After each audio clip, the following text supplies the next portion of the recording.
Good evening and welcome to another episode of Paper Trading Millionaire. My name's Mike of Heights. Today we had a fantastic day. We did $5,035 of profit in just over 10 trades, 10 to 13 trades. I won't take you through all the trades, but I'm going to show you what I'm looking at, a couple differences I used in my MAs now that are making a big difference, and just finding the right pivot points to enter. We're just a few tweaks and we're finding a lot of gain difference. Without any further delay, let's take you through the trades and see how we did today. All right, so as usual, the normal rule, we are looking to wait for the morning rush to end. And you see it was really confused. No one knew where it was going. And after we saw it move up, down, then up again, and then I saw into a doji here. At this time, there was a little bit of a bank, I believe, in this area, but it's gone now. I did screenshot. I'm not even going to bother throwing it up, but I did decide to go long here as I thought we were going to have some continuation. I do keep on the side of my chart these, this kind of watch list of indices of, crypto, of the VIX, and everything was green on it. The VIX was just about to go red. So I figured we were going to have a green day. Let's pull this over. And I decided to take a long. So this was a $1,758 win on my long. I entered and it started to come against me. Okay. And I actually entered up here. Okay. So it started to come against me. And what I did was I doubled in on my trade. When you see this gray locator, it's me doubling down on a trade or averaging down. And you say, why did you average down here? Okay, I did average down here because we were on the 50 EMA of the 5 minutes. So it's a 250 EMA on the 1 minute. That's the yellow one there that you see. Okay, the gold one.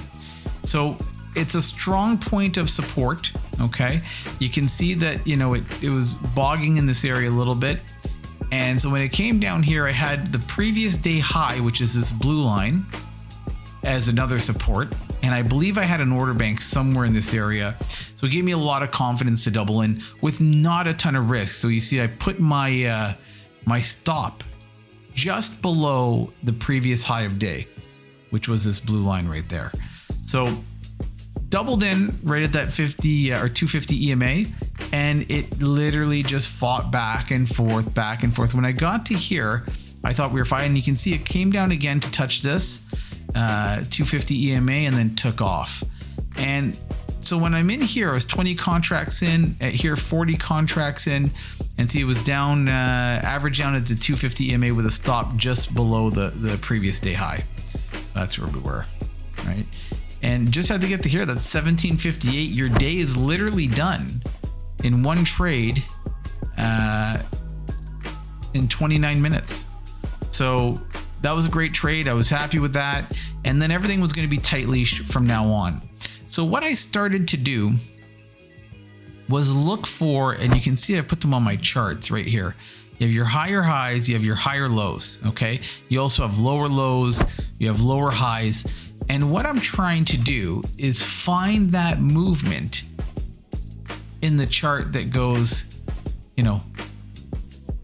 we create a higher high, we create a higher low, we create a higher high, we create a higher low, we create a higher high, a higher low, higher high, and then we have either, now to me this would have been a higher low, but then a lower high.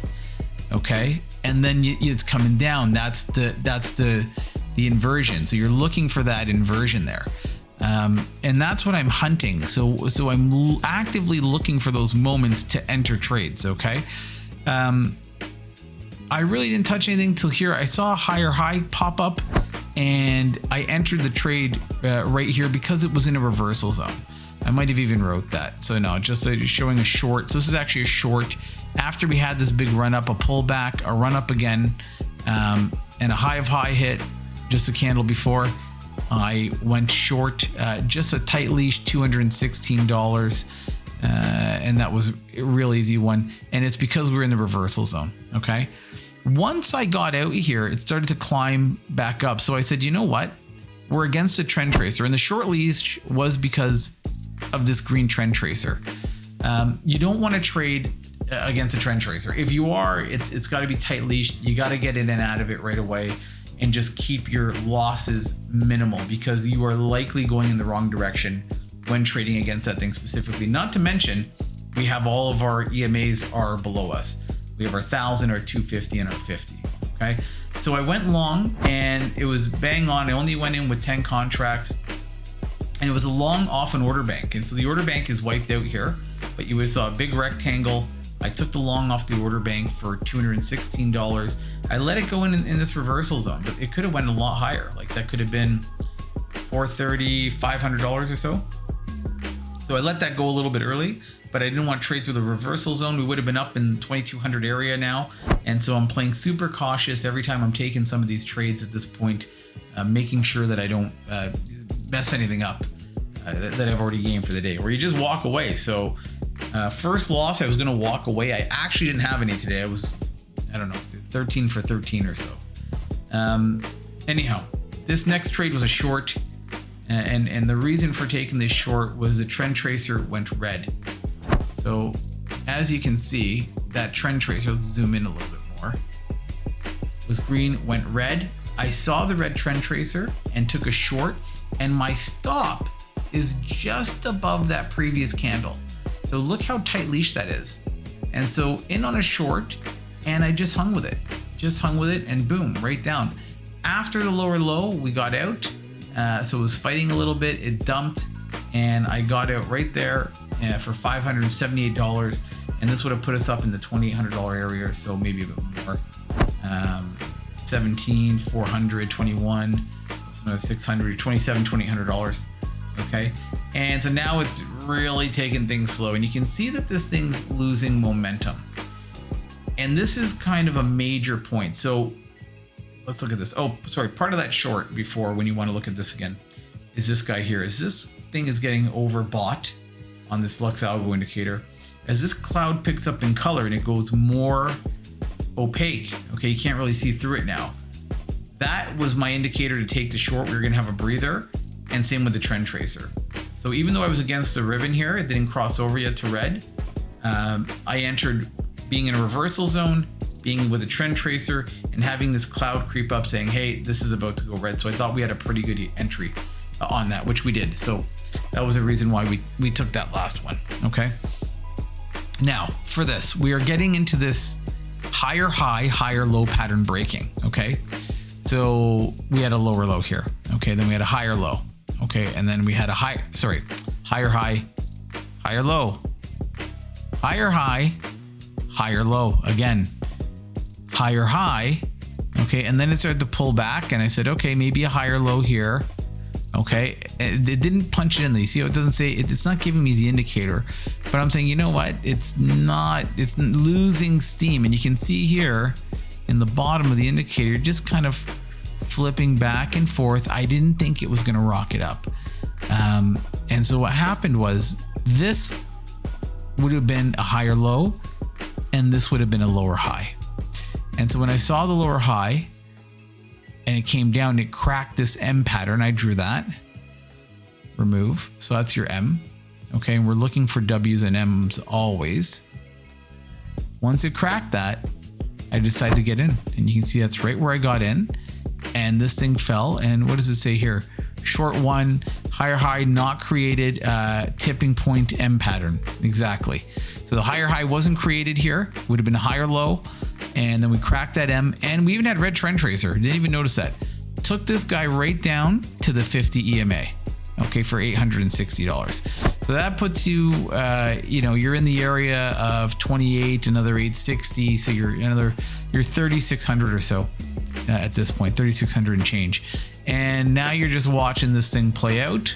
Okay, and look at the pivot. Okay, you're looking, like I said, for this movement here. Whoops, you're looking for this movement here. Okay. Higher high, higher low, higher high, higher low, higher high, higher low, right? Lower high, lower low, lower high, lower low, lower high, lower low. And that's what you're seeing here, okay? Now we have a higher low. It says lower high here, but that's a lower low. That would be a lower high even. lower low, lower high, lower low, lower high again. And so now you see how the 50 traps this thing as resistance. You have a support here, bang, popped up, stalled in here, came up again off of the 50 EMA, off of the 50 EMA on a liquidity grab, and right down. Okay. Very interesting when you can catch that inflection point and start riding it both ways, because that's what I did. And I didn't plan on getting into this more, but I couldn't. I was just seeing it. Like I was in tune with the charts today. Okay. Sometimes you're feeling it, sometimes you're not. If you're feeling it, you got to stick with it. And if you're going to stick with it and you're up in profit, stick with it with a little bit of a tighter leash. Okay. And I'll show you what I mean by that. Let's take a look at this. Okay. This guy breaks down under the 250 EMA. Okay. Which is our 50 EMA on the 5-minute. Bounces once, bounces twice, and that's where I went short. Okay, we also have a cross of the 50 and the 250 here, the pink crossing down, but took that short, and then I got out right down here. Okay, came back in when it hit. So now you have a lower low. We have a lower high again, a rejection off the 250, or sorry, off the 50 EMA. I entered there 2 candles later, rode it down all the way again. Okay, which was incredible. 2 great shorts again, and between these 3 trades here, I did $1,341 to finish it at $5,035.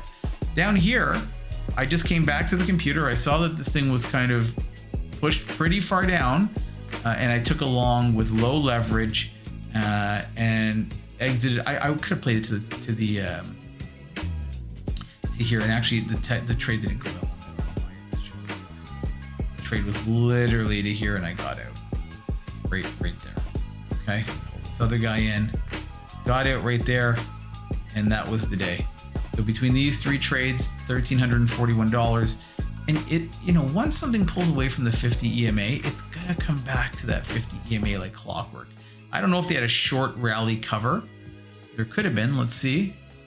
Look at this. Look at this auto pattern. There's a bullish descending wedge. Let's see what it says here. Pattern detected. The descending triangle is a bearish continuation pattern anticipating a downside breakout is what it's anticipating. Well, that was end of day, and that's why I don't trade in this range. My trading sessions would have went red, would have colored in. Let's see if it colors in here. 445, coloring in. Maybe not. Let's see. I used to. Oh, 445. Sorry, 345. It'll normally start coloring. I have to fix that. Say stay out of these trades. So anyhow, that was it. It was a very easy day. There wasn't much to do. I'm happy with that. $5,005 today. Pop that up again. $5,005. So that would be just over. I just did under $12,000 in the last 6 days using this Lux algo. I haven't used it before. Literally, it was my first time working with it. If you're someone who likes price concepts, price action, these bank zones, it's giving you great ideas where discount areas are, where equilibriums are, where premiums are in your chart. And you can have swings set up or internal, so shorter time frames. So on my 1 minute, I use a shorter time frame, but on my other ones, I'm using longer term swings that I can see where these consolidation zones and banks are. Let's see if it'll print a bank. It takes a second. There you go. You can see on the 15-minute chart. You're not busy drawing these things and looking at the chart and trying to figure out what's valid.